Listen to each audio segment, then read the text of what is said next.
Alright, YouTube. So, last time we talked about like why bureaucracies are not efficient. We talked about the substantial use case of power hierarchies, and we already talked about that anarchism is the numerical solution to the problem that we are facing as society and as like a lot of humans that want to coexist somehow while not, or maybe while maintaining our biosphere, right? And we already know capitalism is not solving this problem. So now I want to talk about the model of consciousness that I took from Joscha Bach and others. Basically, they use it to describe what we are facing when we want to describe what we mean by ourself, what we mean by free will, which is an illusion, and all that kind of stuff. What kind of computation is going on inside of us? How are we deriving at decisions and stuff? And this model is totally useful to explain why power hierarchies are not working, and states and big corporations and stuff. And so first of all, consciousness. Our data algorithm, basically, so our whole body takes input data, right? For example, I feel stuff, I see stuff, right? And there is data compression going on. This data compression is going on inside of our body and our brain especially. And what our brain then tries to solve is the inverse problem. It wants to know what caused these input data, because it wants to basically know which kind of input data comes next. It wants to have a good prediction for the next input data, because it probably increases the evolutionary fitness of organisms that can solve this problem. And it does so by searching for correlations inside of the data. It searches basically by time and spatial patterns on, for example, on our retina and on the whole multidimensional kind of input we have, right? Our whole body is gathering. And it does so by it creates heuristics to better come out with like, oh yeah, this is a situation I know already, right? And I have somewhere a good guess of what will happen next. Stuff like this, right? It doesn't have to be precise at first, but a good approximation already is better than nothing.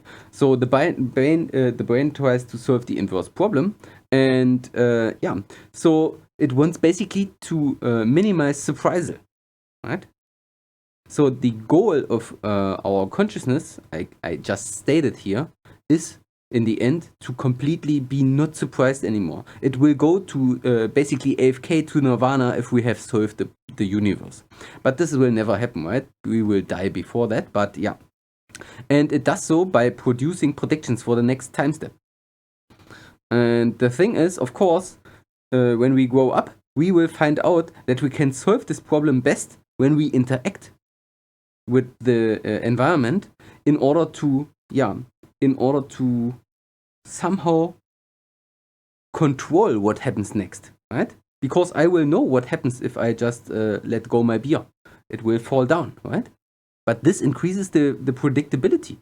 If I can control more, then I have better predictions, right? It is a reward hacking strategy to use control and force onto my environment to increase my precision in my predictability.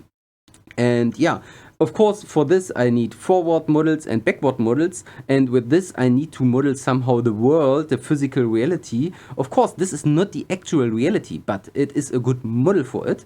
And the thing is, the world model I will need, or basically my brain constructs for me, needs to have somehow an abstraction of myself, of my body and all that kind of stuff, right? And if you do not know what I'm talking about, just listen to some talks of Joscha Bach. He has a really, really good kind of way to explain this stuff, much better than me, right? And of course, the predictions have to, so in the end, right? What we identify with ourselves is just like some kind of protagonist in a story that the brain tells itself, and it has only to be coherent that the input data the person in the story gets are coherent with the input data we actually get by our data compression out of our body. And there is no way for us to get an actual way to feel or see the actual physical reality, right? We do not see the quantum mechanics of our reality. We see colors, we see data compression already, right? Everything we see is data compressed. So, and the thing is, this kind of data algorithm structure is basically a result of a lot of years of evolution, right? A lot of evolution. And the thing is, big power hierarchies have the same problem, but they are built in a few minutes, basically, by us, right? It is like written on a blueprint, and it of course cannot work. But the thing is, power hierarchies try to sell us the idea that they have control and they know what they are doing. But the problem is, of course, they are not. We already know it. We see it all the time. The biggest problem we can't solve is climate change, but every single problem basically is caused by power hierarchies. And only because they have data compression issues and they have a super bad world model that cannot work, right? And yeah, of course, they get a lot of input data and they want to somehow find the best way to maximize their profits for the next time step. This is what they want to do, right? And this works best if they can approximate the next input data as well. So their controlling problem is similar to what we have, right? Because our cost function is basically, besides the fact that our brain wants to minimize surprise, we have like some small cost functions that want to like make us feel good or something, right? For example, social interaction feels good, drinking beer feels good, whatever, right? Have interactions with others, having sex, whatever. This is cool, right? And the problem, power hierarchies need to compress a lot of data, similar to us, even more data, basically. And they do so by using superficial metrics, right? Huge integrals of data that come out to be one number or something. And of course, this is the case for bureaucracies, this is the case for big corporations, this is the case for states, right? And of course, this is also the case for big data capitalists or secret services. And they will take all the data and plug it in their machine learning bullshit, right? And whatever comes out, you know it already, it's basically the problem of total automation, and it's not working, right? We know it's not working, and we know we have no AGI in the near future. There will no such a thing be such as AGI or something, right? This is just like a fever dream of some Silicon Valley idiots.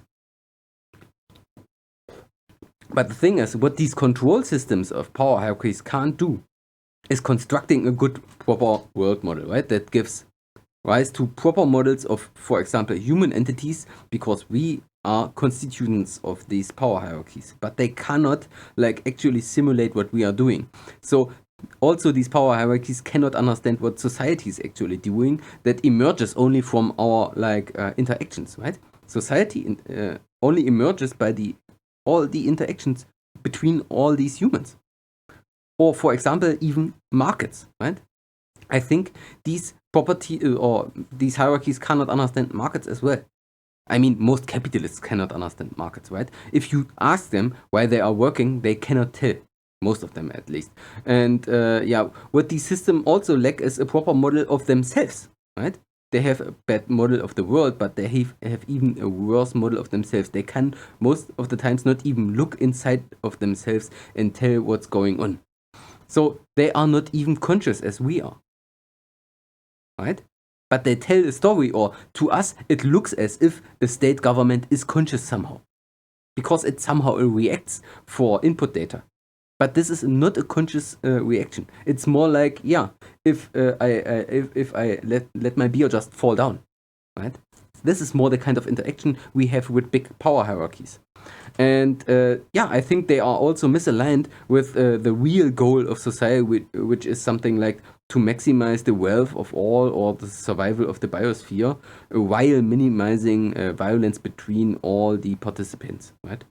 This is usually what I would say is the cost function that the goal of society wants to optimize or something. But all capitalism does is, of course, transforming every kind of emergent complex property of the nature we find on Earth, including all human interactions, and transforming it into capital, right? This is what we call capital.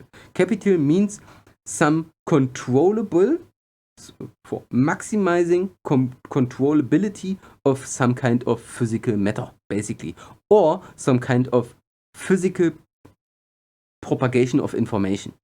So every interaction also is included into capitalism, right? It tries to basically make everything a commodity, even interactions between humans. So yeah, and controllability means, of course, to be more easy to manipulate, but also, while being easy to manipulate, also lose all the complex properties, like lose all the emergent properties, lose the complexity, and while doing this, giving high entropy, right? Because if we kill all order and complexity, we produce high entropy. And that's why capitalism is basically just the paperclip maximizer, and the tech bros are anxious about the paperclip maximizer when they say there is the singularity and the IGA will happen, but they do not understand that we already have constructed a paperclip maximizer. And it is an AGI that is misaligned with the goal of us, with the goal of the society, right? Because it kills everything. It destroys everything and leaves nothing left but dust, basically. So yeah, that's it, right? Part 4. Cheers, Internet. See you.